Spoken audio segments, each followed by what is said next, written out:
we are marking the start of National Salvation Army Week. It's a time to remind people about the services the Salvation Army provides to those in need across the state and really across the country. Joining us now is Major Charles Adams from the Salvation Army New Haven to tell us more about this important week. Major Adams, great to see you. Thank you for having me. All right, so National Salvation Army Week has been around for decades, a long time. What is it all about? Yeah, so National Salvation Army Week, which is May 12th through the 18th this year, is a week set aside every year to celebrate our volunteers, our donors, program beneficiaries, really anybody that has enabled us to serve in the United States since 1880. National Salvation Army Week was first declared in 1954 by President Eisenhower, and since then it's just been this annual reminder of the vast scope of services that we provide and the many ways that our community can come alongside and help.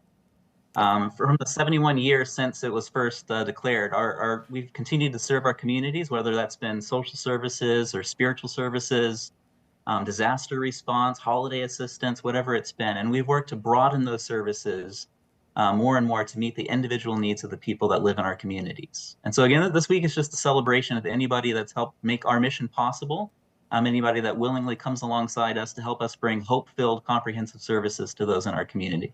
That's wonderful. It certainly has staying power, this National Week. But what is the biggest need right now happening in Connecticut?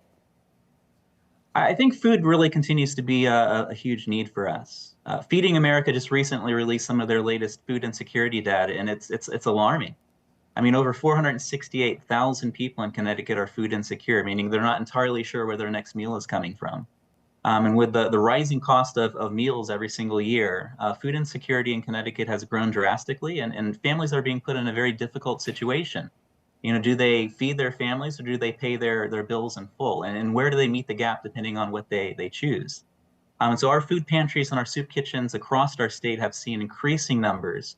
And with funding and budgets being stretched in so many different directions to meet so many different needs, we really need our community support all the more to put food on tables and in hungry bellies. So how can people get more information, say if they need services, or for anybody who might be interested in volunteering, what can they do?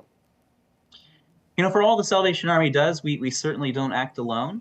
We need our volunteers and community partners and donors. And so from any information that you need on what the Salvation Army is doing here in the state of Connecticut or how you can become more involved, you can simply visit salvationarmyct.org, and there's a ton of information and contact links there for you. And you need volunteers, yes? Always need volunteers, yes. All right, we appreciate your time. Major Charles Adams from the Salvation Army in New Haven. We appreciate it. Thank you.